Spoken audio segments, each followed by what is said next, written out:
The backyard was decorated with blue and silver balloons. My son Ethan had turned 9 that morning, and despite everything, he'd been excited about this party. His grandfather had promised to come, and that still meant something to him. I should have known better. My father arrived late as usual, driving the Mercedes I'd helped him buy, though he didn't know it. My mother followed behind him, carrying a casserole dish and wearing that expression she got when she knew trouble was coming but had given up trying to prevent it. "There's the birthday boy," my father announced, his voice carrying across the yard. He was good at making entrances, at commanding attention. 20 people turned to watch as he approached Ethan with his hands behind his back. Ethan's face lit up. He was at that age where he still believed in the goodness of grandparents, still thought that blood meant something automatic and unconditional. My father pulled out a wrinkled plastic shopping bag from behind his back and tossed it to Ethan. Not handed it. Tossed it the way you might throw scraps to a dog. "Poor kids get poor gifts," he said loud enough for everyone to hear. "Maybe when your mother gets a real job you'll get real presents." The yard went silent. My sister Maria stopped mid-conversation. My brother-in-law turned away, suddenly very interested in the grill. The neighbors who'd come with their kids suddenly found reasons to check their phones. Ethan caught the bag, his smile freezing on his face. He looked down at it, at the rumpled plastic with a discount store logo, and I watched something die in his eyes. Not the gift itself, but the casual cruelty of how it was given. The public humiliation. The message that he wasn't worth even basic kindness. My wife Sarah started toward him, but I put a hand on her arm. This one was mine. I pulled out my phone and opened my banking app. My finger hovered over the recurring payments screen, where every month for the past 6 years, automatic transfers had been going out like clockwork. "Like the bills you can't pay without my money?" I said. My voice was quiet, conversational almost, but it cut through the silence like a knife. My father's face went white. Actually white, the color draining so fast I could track it. "What are you talking about?" he said, but his voice had lost its swagger. I turned my phone screen toward him. "I'm talking about the $1,500 I transfer to your account every month. The money that pays your mortgage, your car payment, your country club dues." My mother grabbed his arm. "Stop," she whispered. "Not here. Not now." "Why not here?" I asked. "He chose here. He chose now. He chose to humiliate my son in front of everyone at his birthday party." Maria was staring at me, her expression unreadable. My brother-in-law had abandoned all pretense of grilling and was openly watching now. "You don't know what you're talking about," my father said, but he couldn't quite meet my eyes. "Don't I? Should I pull up the transfer history? January through December last year. $18,000. The year before that another $18,000. The year before that." "That's a loan," he interrupted. "I'm paying you back." "Really? Show me one payment. One single deposit you've made to my account in 6 years." Silence. "You know what the funny thing is?" I continued.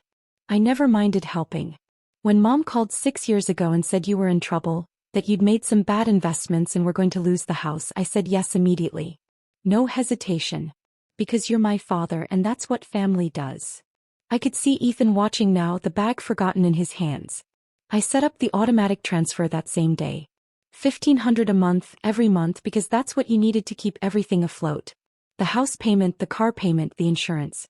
I paid it all. "We didn't ask you to," my father started. "Yes you did. Mom called me crying. You got on the phone and told me you'd lose everything. That you needed help just until you got back on your feet. And I will pay you back," he said, but the words sounded hollow. "It's been 6 years, Dad. At what point were you planning to get back on your feet? Because from where I'm standing you've been pretty comfortable. Golf every Wednesday. That trip to Florida last winter. The new furniture Mom posted on Facebook." My sister's eyes had gone wide. "You've been paying their mortgage?" "Every month. But they told us they refinanced. That they got a better rate and everything was fine. They lied. The refinance fell through. They were 30 days from foreclosure when Mom called me." My mother's face had crumpled. "You weren't supposed to tell anyone." "Why not?" "Because it's embarrassing. Because it doesn't fit the story you've been telling everyone about your comfortable retirement and your successful investments." "We have our pride," my father said stiffly. "Your pride," I repeated. Your pride is worth more than my son's dignity?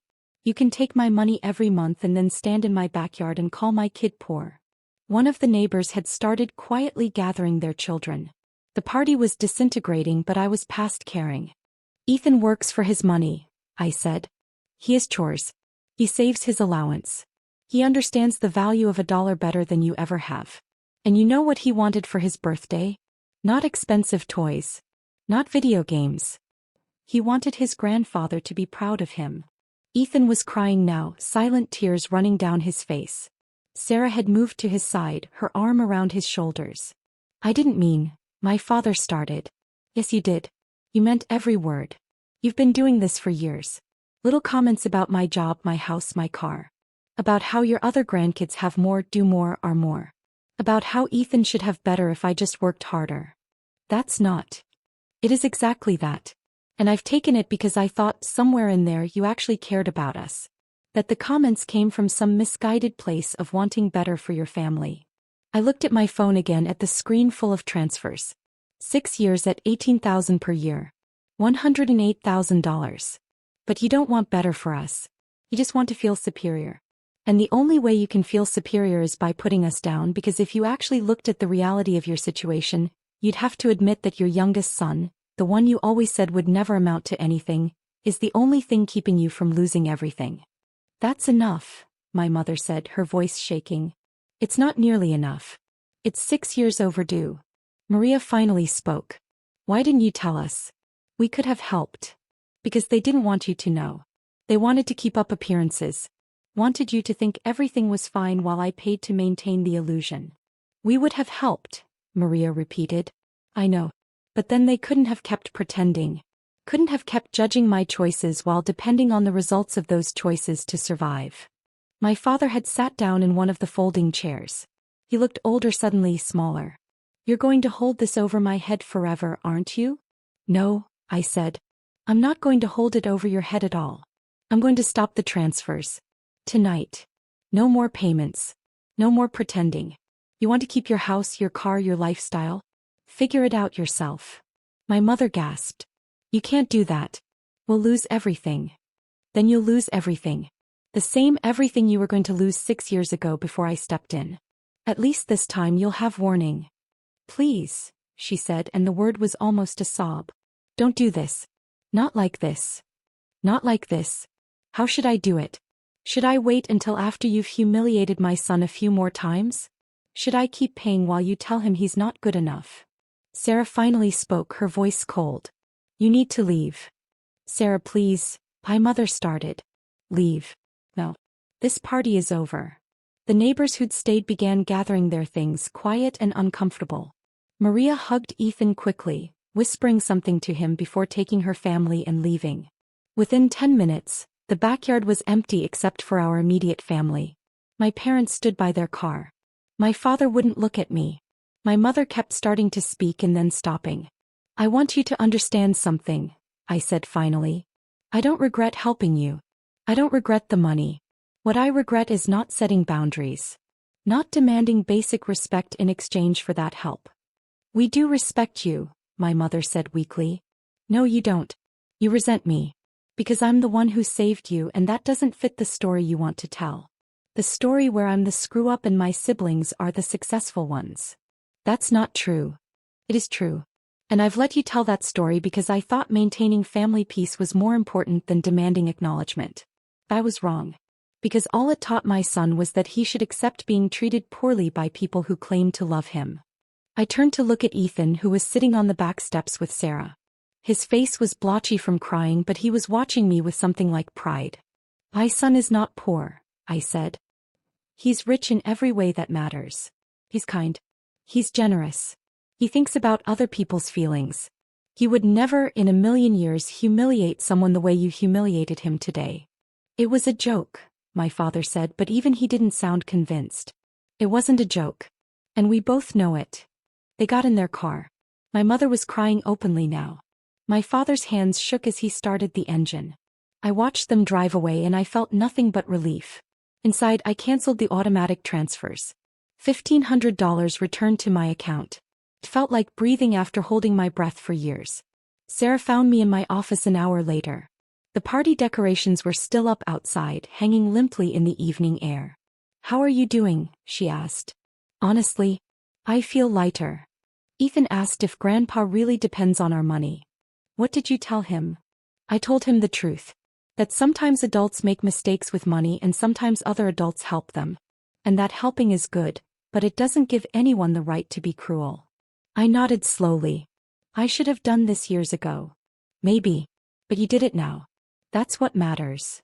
Ethan appeared in the doorway, still holding the crumpled shopping bag. "Dad." "Yeah, buddy." "What was in the bag?" I'd forgotten to even look. "I don't know. Want to check?" He pulled out a package of socks. White tube socks, the kind that come in a 6-pack at discount stores. Nothing wrong with them except as a pointed message about someone's worth. "I needed socks," Ethan said quietly. My toes were coming through the ones I had. My heart broke a little. "Why didn't you tell me?" "I didn't want you to worry. I know money's tight sometimes." Sarah and I exchanged glances. Money wasn't tight. We were comfortable, careful with spending but not struggling. But we'd been so focused on teaching Ethan financial responsibility that he'd internalized our caution as hardship. "Money's not that tight," I said. "We're doing fine. Better than fine. And you know what? We're going to be doing even better now." "Because you're not paying Grandpa anymore?" "Yeah. Because I'm not paying Grandpa anymore." He thought about this. "Will he be okay?" "I don't know. Maybe. That's for him to figure out." "But what if he loses his house?" "Then he loses his house. And that will be sad, but it won't be my fault. It'll be the consequence of his own choices." Ethan sat down on the floor, still holding the socks. "He was really mean today." "He was." "Are we poor?" "No. We're not rich, but we're not poor. We have everything we need and most of what we want. That's better than a lot of people." "But Grandpa said." "Grandpa was wrong.